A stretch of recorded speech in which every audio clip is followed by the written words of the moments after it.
तो 6th class में क्या हुआ कि मेरा ग्रुप चेंज हो गया, ग्रुप भी चेंज हो गया और आर्ट के जो थे टीचर भी चेंज हो गए, क्योंकि मैं प्राइमरी लेवल से मिडिल स्कूल वाले लेवल पर पहुंच गया था, तो उसमें टीचर्स चेंज हो जाते हैं। तो मेरे थे नए टीचर रविंदर सर, उनको मेरे बारे में कुछ पता ही नहीं था। तो 6th क्लास में फिर जो ग्रुप होता है 6 to 8 का, अब मैं सबसे जूनियर था, अब 8th क्लास वाले सबसे बड़े थे तो उनको एडवांटेज था। अब मैं तो रविंदर सर मेरे बारे में थोड़ा बहुत ज़्यादा कुछ जानते नहीं थे, तो मुझे बहुत कम चांस मिला कॉम्पिटिशन में जाने का, और क्योंकि मैं लो लेवल पर था तो इसलिए बहुत कम चांस मिला मुझे। तो वो ले गए मुझे कंपटीशन में। सिर्फ मैं उस टाइम पर 4-5 कॉम्पिटिशन में पार्टिसिपेट किया होगा मैंने, बस 4-5 में भी एक में भी नहीं मैं जीता, एक में भी नहीं जीता मैं। पता नहीं, फिर ऐसा लगा मेरे को कि यार मेरे को तो अभी बहुत कुछ सीखना पड़ेगा, मुझे कुछ ज़्यादा आता नहीं है। तो 6th क्लास में, तो 6th क्लास का जो था, मैंने ऑयल पेस्टल्स को छोड़ दिया, फिर मैंने वाटर कलरिंग स्टार्ट की। जो कैमलिन के कलर्स थे वाटर कलर वाले, वो ट्यूब वाले कलर्स होते हैं वाटर कलर, तो उनको मैंने धीरे धीरे सीखना स्टार्ट किया। मैंने सोचा कि यार थोड़ा हाई लेवल पर बढ़ा जाए, ऑयल पेस्टल तो बच्चे करते हैं, अब मुझे और कुछ करना था। वाटर कलर मैं अपने सीनियर्स को देखा वो वाटर कलर करते हैं, इतनी मतलब वो हाई लेवल के एक्सपर्ट हो चुके थे वाटर कलरिंग में। मैंने धीरे धीरे धीरे रविंदर सर के पास जा जाके थोड़ा बहुत उनसे सीख सीख के, क्लास में 1 घंटे की क्लास होती थी हर हफ्ते, तो क्लास में मैं सीखता गया और घर पे भी मैं करता था वाटर कलरिंग, धीरे धीरे करके सीखता गया। फिर आउटलाइन भी करके उसको जो फिनिशिंग टच देना होता है वो सब किया। तो लेकिन मैं कॉम्पिटिशन में तो जीता नहीं, क्योंकि उस टाइम पर लर्निंग फेज में था मैं उसके वाटर कलरिंग के। फिर 7th क्लास में गया मैं, 7th क्लास में भी इतनी अच्छी मैं ड्राइंग नहीं बना पा रहा था, और पढ़ाई में भी मैं इतना अच्छा नहीं था, मतलब जितना 5th क्लास में था, पढ़ाई में भी मैं नीचे ज़्यादा जा रहा था। तो मतलब कि पता नहीं ज़िंदगी में चल क्या रहा था। 6th क्लास में ना पढ़ाई में अच्छा ना आर्ट में अच्छा, 7th क्लास में ना पढ़ाई में अच्छा ना आर्ट में अच्छा। फिर आई 8th क्लास में मैं धीरे धीरे मैंने पढ़ाई पे ध्यान देना स्टार्ट किया। मैंने सोचा कि यार आर्ट वार्ट में मुझे नहीं लगता कुछ होने वाला है, मैंने पढ़ाई में ध्यान देना स्टार्ट किया, तो पढ़ाई में थोड़ा अच्छा हुआ। जो हिंदी सब्जेक्ट था वो मेरा फेवरेट था, हिंदी में मेरे सबसे ज़्यादा मार्क्स आते थे, हिंदी का टॉपर था मैं हिंदी में। फिर बाकी तो कुछ ज़्यादा नहीं था। SST सबसे बेकार लगती थी मुझे। SST में इतना मतलब रटना होता है ना, मतलब हिस्ट्री वगैरह उसमें कुछ इंटरेस्ट होता नहीं है, मतलब इतना बेकार लगता है। मतलब वो वैसे ही होता है CFM की तरह, जैसे हमारा CFM है वैसे ही हिस्ट्री वगैरह ये सब होता है, ये वैल्यूज़ वगैरह इतनी ज़्यादा याद नहीं होती। मैथ्स में भी मेरा कुछ ज़्यादा खास इंटरेस्ट नहीं था, मैथ्स में मेरे कम मार्क्स आते थे और इसमें भी कम मार्क्स आते थे। तो साइंस थोड़ा बहुत मेरे को मतलब ठीक ठाक लगता था। फिर इसके बाद 8th क्लास में मैं आपको एक इंटरेस्टिंग कॉम्पिटिशन के बारे में बताना चाहूँगा। बहुत सारे कॉम्पिटिशन में मैंने 8th में भी मैं नहीं गया बहुत सारे कॉम्पिटिशन में। 8th में भी मैं बस 3-4 कॉम्पिटिशन, 3-4 क्या 2-3 ही कॉम्पिटिशन में जाऊँगा। उसमें भी एक कॉम्पिटिशन जो था, पहले जो हमारे सर थे उन्होंने सर ने बताया कि एक वो है क्राफ्ट कंपटीशन है। क्राफ्ट का मतलब कुछ वो होता है, कुछ क्या कहते हैं उसको, कुछ मोज़ेक आर्ट टाइप पता नहीं कुछ होता है, ऐसे क्राफ्ट टाइप कंपटीशन है। तो ऐसी वो जो मतलब बहुत सारे उन्होंने मुझे वो दे दिए कि बहुत सारे मटेरियल्स दे दिए, क्लॉथ वगैरह दे दिए, क्लॉथ के पीसेस दे दिए, तो उनको काट पीट के चिपकाना है। तो ऐसे ऐसे कुछ पेपर दिया जाएगा, उस पर चिपका के कुछ अलग से कुछ बनाना है। तो ये पेंटिंग नहीं है, मतलब ऐसे कुछ ऐसा अलग से टाइप का कॉम्पिटिशन है। मैं नाम भूल गया उसका, पता नहीं कौन सा कॉम्पिटिशन था वो। तो हमने भी कह दिया ठीक है हाँ हम कर लेंगे जो भी होगा। तो उसका हमने ले लिया, जो मटेरियल्स थे थोड़े बहुत कट पीसेस ले लिए उसके, क्लॉथ्स के, पेपर्स के अलग अलग टाइप के, तो हमने ले लिया, हम लेकर चले गए। हमारे पास और कुछ नहीं था, हमें कुछ पता ही नहीं था कि क्या होने वाला है। हम गए वहाँ पर तो कंपटीशन कुछ और ही निकला। उन्होंने बोला बेस्ट आउट ऑफ वेस्ट है। मतलब कि यार हम चौंक गए। हमारा था ग्रुप, मैं और मेरा एक और दोस्त था, प्रज्वल था या उज्जवल था, पता नहीं क्या था, इन दोनों में से कोई एक था। तो हाँ प्रज्वल था। तो हम दोनों एक ग्रुप में थे और बाकी सबका अलग अलग ग्रुप था। तो हम थे, तो हमने सोचा यार क्या बनाया जाए बेस्ट आउट ऑफ वेस्ट में। हमारे पास सिर्फ पेपर था और वो सब कट पीसेस थे क्लॉथ्स के। तो यार बेस्ट आउट ऑफ वेस्ट हम कैसे बना सकते हैं, इसमें हमको पता ही नहीं था। सर को खुद नहीं पता था, हमें कैसे पता होगा। तो हमने सोचा यार कुछ तो करना पड़ेगा। तो हमने जो है हार नहीं मानी उस टाइम पर। अगर आप जो भी आपको आता है ना, तो जो भी आपको आता है मतलब कि जो भी आपको नॉलेज है उसी नॉलेज का आप यूज़ करके बहुत कुछ कर सकते हैं, आप बहुत कुछ बड़ा कर सकते हैं। तो ज़रूरी नहीं है आपको सब कुछ आना हो, आपको ज़रूरी नहीं है कि सब कुछ आपको आना चाहिए कुछ करने के लिए। तो देखिए मतलब कि जैसे नीट, आप नीट की तैयारी कर रहे हो, आप कुछ पढ़ के कुछ और गए, आ कुछ और गया, तो ज़िंदगी में यही होता है हमेशा। तो तैयारी किसी और चीज़ की करते हो, आ कुछ और जाता है। तो इस चीज़ के लिए हमको तैयार रहना चाहिए कि कुछ भी आ सकता है। ठीक है, हमको तो मतलब इससे पता चलता है कि हमको रटना नहीं चाहिए, हमको चीज़ों को समझना चाहिए। कॉन्सेप्ट समझो, उससे कोई भी क्वेश्चन बन सकता है। आप क्वेश्चन को रटोगे तो वो एक ही क्वेश्चन सॉल्व होगा ना। अब उस कॉन्सेप्ट से कोई और क्वेश्चन बना तो वो सॉल्व थोड़ी कर सकते हो आप। ठीक है, तो मतलब कि रटना नहीं चाहिए। तो ये इस लाइन का मोटिव था।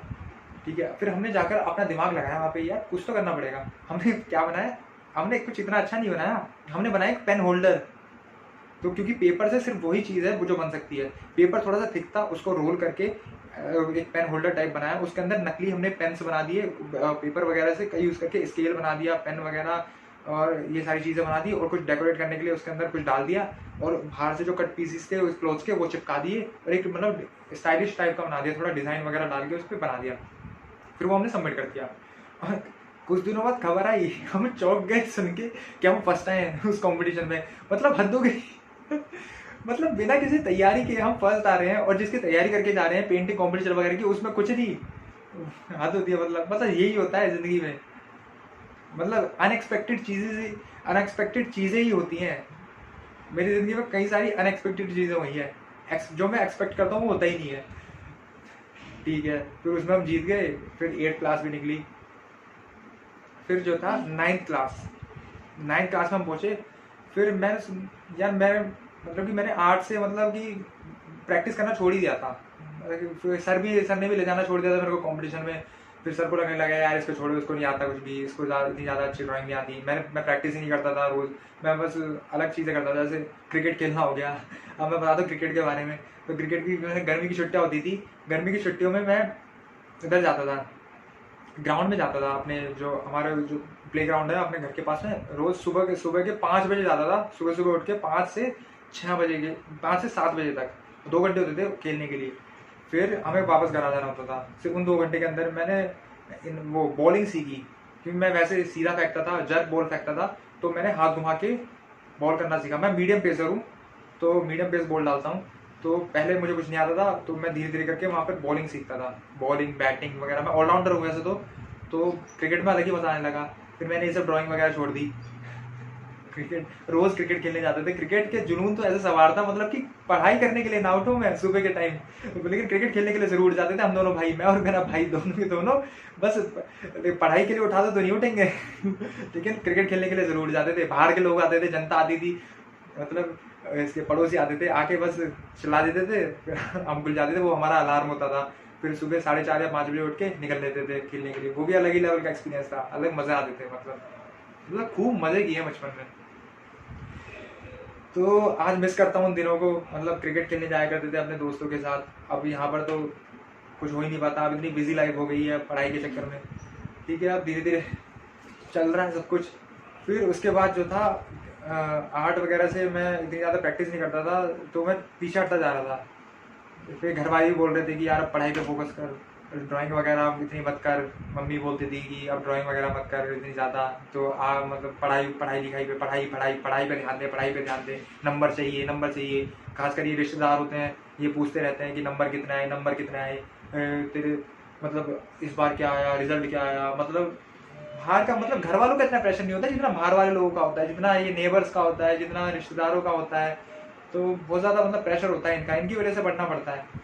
तो अब जो पढ़ाई के चक्कर में ना, जो आदमी को जो दूसरी चीज़ आती है ना वो करना छोड़ देता है। जो हॉबीज़ होती हैं हमारी, मतलब जो ज़िंदगी जीने का मतलब जो तरीका होता है, मतलब ये हॉबीज़ जो होती है ना ज़िंदगी में इंटरेस्ट बनाती हैं, लाइफ को ईजी कर देती है हॉबीज़। अब आप जितने भी बड़े बड़े लोग हैं ना, जितने भी बड़े सक्सेसफुल पर्सनैलिटीज़ हैं, जितने भी बड़े बड़े साइंटिस्ट हैं, उन सब के पास कोई ना कोई हॉबी है। अब जैसे एल्बर्ट आइंस्टाइन की बात कर लेते हैं। वो वायलिन ही बजाते थे, वायलिन बजाने में मज़ा आता था उनको। आधा टाइम पढ़ाई करते थे, आधा टाइम वायलिन बजाते थे। ठीक है, सीवी रमन, ये भी हमारे मतलब म्यूजिकल इंस्ट्रूमेंट्स बजाते थे, इनके म्यूजिक का भी शौक था इनको। सीवी रमन जो नोबेल प्राइज़ जीते हमारे इंडिया के साइंटिस्ट फिजिसिस्ट थे। फिर और भी बहुत सारे, जैसे ये स्टीव जॉब्स एप्पल के जो ऑनर थे। तो उन्होंने कैलीग्राफी सीखी थी, उन्होंने कैलीग्राफी करने का वो था, शौक था। तो इसी कैलीग्राफी की वजह से एप्पल में जो फॉन्ट्स है ना, वो इसी कैलीग्राफी की वजह से हैं। तो मतलब हम जो भी कुछ पहले सीखते हैं ना, इस चीज़ से हमें ये सीख मिलती है कि हमारे पास जो भी हॉबीज़ हैं, जो हम पहले सीख चुके हैं उसको हमें वेस्ट नहीं करना चाहिए, वो आगे जाकर लाइफ में कहीं ना कहीं अप्लाई हो जाती हैं, उसको हमें अप्लाई करना चाहिए अपनी रियल लाइफ में। क्या पता मतलब उससे कुछ ना कुछ अच्छा निकल आए। अब जैसे देखो, मैंने 8th क्लास में एक और चीज़ सीखी थी। एक मैं ये बताना भूल गया आपको, 8th क्लास में कंप्यूटर्स आ गया था, कंप्यूटर साइंस आ गया था, हमको पढ़ाने लगे थे। उसमें कोर्स था, मतलब उसमें एक चैप्टर था एक सॉफ्टवेयर के ऊपर, जिस सॉफ्टवेयर से मैंने आज ये ऐप बनाया है फार्माकोलॉजी में, अल्फ़ाबेट नाम से। ये मैंने उस टाइम पर सीखा था। उस एप्लीकेशन को कंप्यूटर में चलाते हैं। तो 8th क्लास में बताया गया कि उसके अंदर वो एक बेसिकली एक एनिमेटेड सॉफ्टवेयर है कि मतलब एनिमेशन सीखने के लिए है। पर उसके अंदर मैंने देखा, मुझे इंटरेस्ट आया एनिमेशंस में कि यार ये ड्राइंग से रिलेटेड है, तो थोड़ा बहुत एनिमेशन मेरे को सीखना चाहिए। और मेरे पास भी कंप्यूटर था उस टाइम पर, मेरे पापा ले आए थे।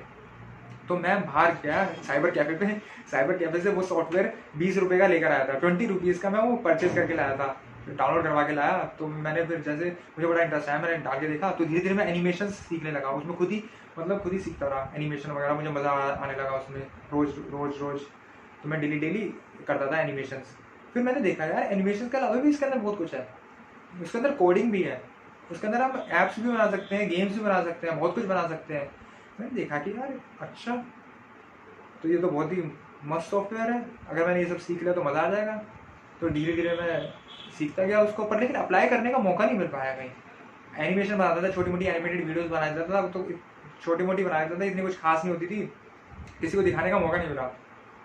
लेकिन आज वही सॉफ्टवेयर, वही मेरी पुरानी लर्निंग आज काम आई है। अब किसी ने सोचा थोड़ी था कि MBBS में कोई एक ऐप भी बना सकता है, तो मुझे तो लगता नहीं, मतलब जहाँ तक मैं जानता हूँ किसी ने नहीं बनाया होगा MBBS के कोर्स में किसी ने भी कोई ऐप नहीं बनाया होगा। मुझे लगता है मैं ही हूँ वो फर्स्ट आदमी जिसने बनाया होगा। अब आपकी पुरानी नॉलेज जो है देखो कहाँ पर अप्लाई हो जाती है, ऐसे मतलब लिंक हो जाती है चीज़ें, कॉन्सेप्ट्स लिंक होते हैं। मतलब MBBS में मतलब यही थोड़ी पढ़ाई थोड़ी है, हम बहुत कुछ कर सकते हैं अपनी ज़िंदगी में। मतलब सक्सेसफुल होने के लिए सिर्फ एक पढ़ना ही काफ़ी नहीं होता, मतलब ये पढ़ना ही ज़रूरी नहीं होता, बहुत कुछ चीज़ें कर सकते हैं हम।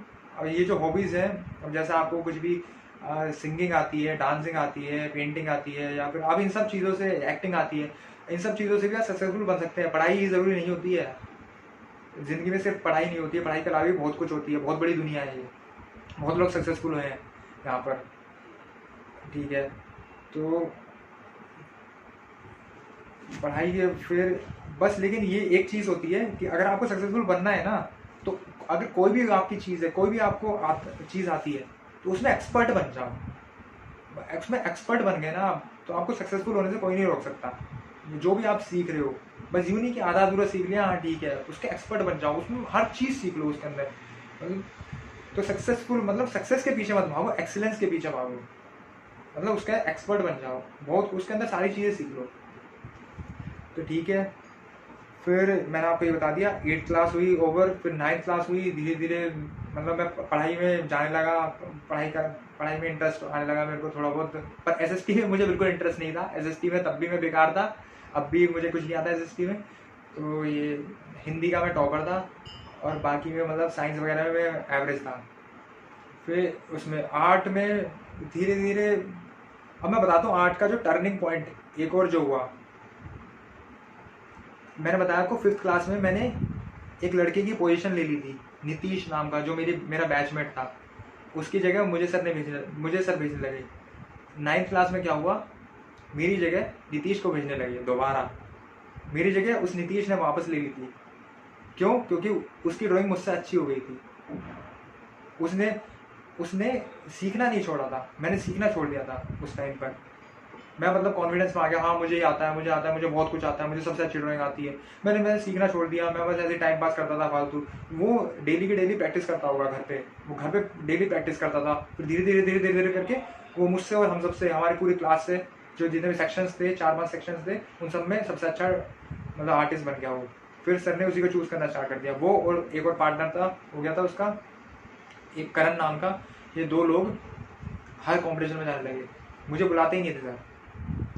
फिर बड़ी दुख भरी गाथा है ये, बड़ा दुख हुआ मुझे ये सब देख के कि यार अब तो सर ने मुझे लेना ही छोड़ दिया कंपटीशन में। अब मतलब कि अब ड्राइंग बनाने क्या फ़ायदा, अब क्या करना है इस ड्राइंग का। तो फिर लेकिन जो फिर 9th क्लास में फिर मतलब कुछ 2-3 कॉम्पिटिशन में मैंने पार्टिसिपेट किया था 9th में भी। फिर जो थी आई 10th क्लास। अब 10th क्लास बड़ी खतरनाक थी। 10th क्लास में बहुत कुछ हुआ।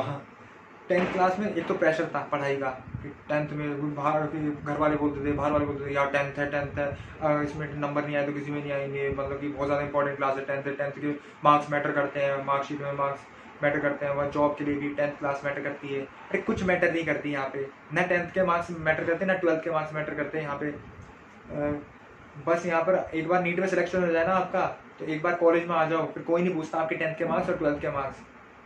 ठीक है, इतना ज़्यादा प्रेशर नहीं लेना होता है, बस आपको जो मतलब कि रेगुलर आपको पढ़ाई करनी चाहिए। फिर जो था 10th में, ठीक है, मैं पढ़ाई भी कर रहा था साथ के साथ, और थोड़ा बहुत मैंने ड्राइंग पर भी दोबारा फोकस करना स्टार्ट कर दिया कि यार चलो ठीक है, ड्राइंग वगैरह भी बहुत दिन हो गए थे, बहुत साल हो गए थे यार, ड्राइंग वगैरह मैं कर ही नहीं रहा हूँ कुछ, तो वाटर कलरिंग मैंने दोबारा करना स्टार्ट कर दिया। फिर जो थे सर ने भी उस टाइम पर 10th थी, तो मैं था 9th और 10th वाले ग्रुप में, तो सर ने भी देखने लगे हाँ यार इसकी ड्राइंग अच्छी है, तो सर भूल ही गए थे मेरे को, तो सर ने तब मुझे नोटिस किया बहुत दिनों बाद कि यार इसकी ड्राइंग अच्छी है, तो इसको भी कॉम्पिटिशन में ट्राई करना चाहिए, देखते नहीं जाके। फिर एक आध कॉम्पिटिशन में गया, उसमें तो कुछ ज़्यादा खास नहीं जीत पाया। फिर आया the game changer competition of my life,